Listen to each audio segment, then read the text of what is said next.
Hello student. सो अभी हम discuss करेंगे कैपिटल मार्केट और मनी मार्केट के बीच में क्या डिफरेंसेस है। राइट। सो पिछले हम ये देख चुके हैं कि कैपिटल मार्केट और मनी मार्केट कहते किसे हैं। तो यहाँ पे हम इनके डिफरेंस को जब समझेंगे तो कुछ इंपॉर्टेंट पॉइंट्स हैं जिनके बेसिस पे ही हम कैपिटल मार्केट और मनी मार्केट को डिफरेंशिएट करेंगे। राइट। सो हमारा डिफरेंस कैसे होगा, basis capital market and then money market. तो जो फर्स्ट पॉइंट है जिसके बेसिस पे हम इसको डिफरेंशिएट करेंगे, that one is the duration. तो जो कैपिटल मार्केट होता है ये medium and long term securities को डील करता है, मतलब ऐसे सिक्योरिटीज़, ऐसे इंस्ट्रूमेंट्स जो मोर देन 1 ईयर जिनकी मैच्योरिटी पीरियड होती है, उनको हम कहाँ पे डील करते हैं, कैपिटल मार्केट में डील करते हैं। क्लियर है। और ये पहले भी हम समझे हैं तो कि फाइनेंशियल एसेट्स जो भी होती हैं वो फाइनेंशियल मार्केट में डील होती हैं। ठीक है, वहीं पे क्रिएट होती है, वहीं पे एक्सचेंज या ट्रेडेड होती हैं। तो फाइनेंशियल मार्केट में जो कैपिटल मार्केट होता है वहाँ पे हम उन फाइनेंशियल एसेट्स को डील करते हैं जो लॉन्ग टर्म नेचर की होती हैं, मीडियम टर्म नेचर की होती है, मतलब maturity period more than 1 year होता है। तो उनकी ट्रेडिंग या उनका क्रिएशन कहाँ पे होगा, कैपिटल मार्केट में होता है। वहीं मनी मार्केट की बात करें तो मनी मार्केट में उन इंस्ट्रूमेंट्स को डील करते हैं, उन सिक्योरिटीज़ को डील करते हैं जो विद इन 1 ईयर क्या कर जाती है, मैच्योर कर जाती हैं। ठीक है, तो यहाँ पे जो इनका टेन्योर होता है वो 1 डे से लेके 1 ईयर के बीच में होता है। ठीक है, अब बात करें पार्टिसिपेंट्स की, तो कैपिटल मार्केट के जो पार्टिसिपेंट्स होते हैं वो बेसिकली कौन होते हैं, जैसे फाइनेंशियल इंस्टीट्यूशंस हो गई, बैंक्स हो गई, कॉर्पोरेट एंटिटीज़ हो गई, जो बिजनेस वगैरह होते हैं, बिजनेसमैन होते हैं, वो अपने आईपीओज वगैरह, शेयर्स वगैरह लाते हैं और फंड इकट्ठा करते हैं, है ना।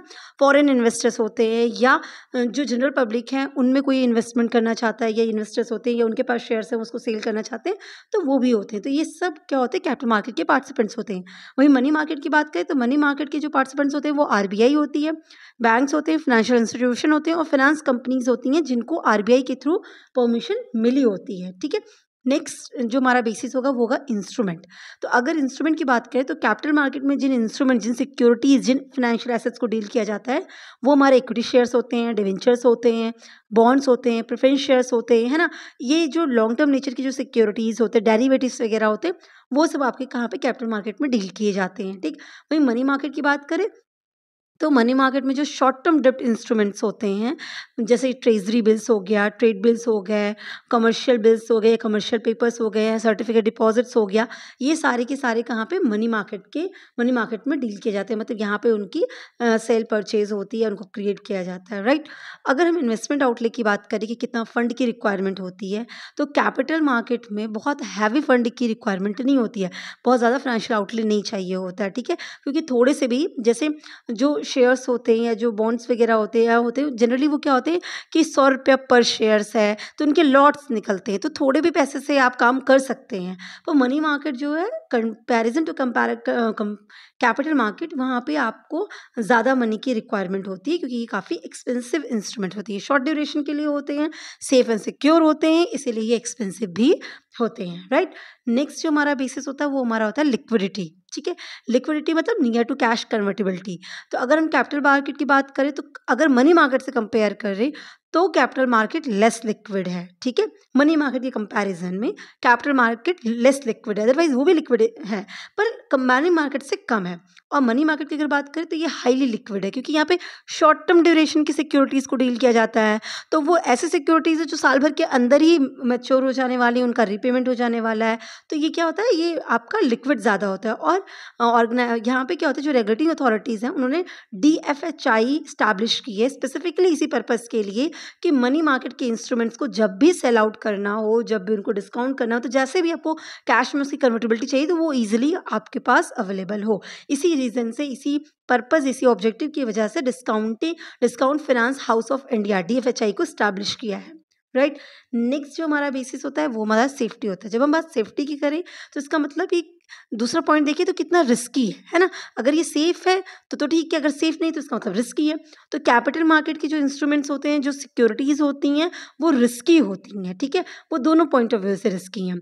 कितना रिटर्न, जैसे पैसा लगाया तो पैसे से हर बार आपको कुछ रिटर्न मिलेगा ना, तो वो रिटर्न के पॉइंट ऑफ व्यू से देखिए वो भी रिस्की होता है। और अगर जो मेन पैसा आपने लगा रखा है, जो प्रिंसिपल अमाउंट है, उसके रिपेमेंट की बात करें तो वो भी रिस्की है। मान लीजिए आपने किसी कंपनी का शेयर खरीदा है, ठीक है, अब कंपनी प्रॉफिट कमाएगी तो ही तो डिविडेंड बांटेगी, तो ये जो डिविडेंड है वो भी आपका क्या है, थोड़ा सा डाउटफुल सिचुएशन है कि कंपनी क्या है, डिविडेंड डिस्ट्रीब्यूट करे ना करे, है ना। तो एक वो भी सिनेरियो है। दूसरी बात, अगर कंपनी सही से रन नहीं कर पाई तो ये भी चांस चांसेस हैं कि आपने जो पैसा लगाया, जो शेयर्स परचेज़ किए, अगर वो दिवालिया हो गई, इंसॉल्वेंट हो गई, तो आपको वो भी नहीं मिलेगा। तो कहीं न कहीं कैपिटल मार्केट में रिस्क बहुत ज़्यादा होता है, ठीक है? रिटर्न में के भी सेंस में और प्रिंसिपल अमाउंट के सेंस में भी। पर वहीं पे अगर मनी मार्केट की बात करें तो ये सबसे सेफ होता है, क्योंकि यहाँ पे जो सिक्योरिटीज़ डील की जाती हैं वो शॉर्ट ड्यूरेशन की सिक्योरिटीज़ होती हैं, है ना? 1 साल के अंदर वो सिक्योरिटीज़ मैच्योर होने वाली हैं, तो रिस्क कम हो जाता है। दूसरी इंपॉर्टेंट बात, जो इसके पार्टिसिपेंट्स हैं वो बहुत मतलब बहुत ज़्यादा रिनाउंड है, जैसे गवर्नमेंट हो गई, आरबीआई हो गई, है ना? फाइनेंशियल इंस्टीट्यूशंस, बैंक्स हो गईं, तो ये बहुत रिनाउंड पर्सनैलिटी हैं। ये भाग जाएँगी, ये डिफ़ॉल्ट कर जाएँगे, ऐसा सिनेरियो होता ही नहीं है। तो इसीलिए ये सिक्योरिटीज़ बिल्कुल सेफ़ है ना? तो यहाँ पे रिटर्न भी सेफ़ होता है और आपका मतलब जो आपका प्रिंसिपल है वो भी सेफ़ होता है। तो मतलब कंपैरिज़न टू कैपिटल मार्केट वो काफ़ी ज़्यादा सेफ़ होता है, रिस्की कम होता है, ठीक है? अब हम बात करें एक्सपेक्टेड रिटर्न की, तो देखिए कैपिटल मार्केट बहुत रिस्की है, तो हमको पता है जहाँ पे रिस्क ज़्यादा होगा वहाँ रिटर्न भी ज़्यादा होगा। तो कैपिटल मार्केट में हायर गेन की चांसेस ज़्यादा होती हैं। उसके पीछे जो रीज़न होता है वो ये होता है, क्योंकि यहाँ पे जब आप सिक्योरिटीज़ लगाते हैं तो लॉन्ग टर्म पर्पज़ के लिए लगाते हैं, लंबे समय के लिए। तो अगर बीच में कभी कुछ लॉस हुआ, कुछ भी नहीं सही हुआ, तो भी वो अल्टीमेटली आगे जाके कवर करते-करते आपको प्रॉफ़िट दे देते हैं, क्योंकि 10 साल, 15 साल आप लंबे समय के लिए पैसे इन्वेस्ट करते हैं, तो लॉन्ग टर्म में उनको ग्रो करने का चांस मिल जाता है। इसीलिए कैपिटल मार्केट से रिटर्न जब मिलते हैं या जब प्रॉफिट मिलता है ना, तो बहुत अच्छा मिलता है, तो गेन बहुत होता है। रिस्की है तो रिटर्न भी अच्छा देता है। वहीं मनी मार्केट की बात करें तो वहाँ पे शॉर्ट टर्म मैच्योरिटी पीरियड होते हैं, कम टाइम पीरियड के लिए पैसे लगे हुए होते हैं, तो एक्सपेक्टेड रिटर्न कैपिटल मार्केट के कंपैरिजन में लोअर होता है, राइट? सो ये हमारे कुछ इंपॉर्टेंट पॉइंट्स हैं जिनके बेसिस पे हम कैपिटल मार्केट और मनी मार्केट को डिफरेंशिएट कर रहे हैं। आई होप आपको क्लियर हुआ होगा। Wish you all the best. Thank you so much.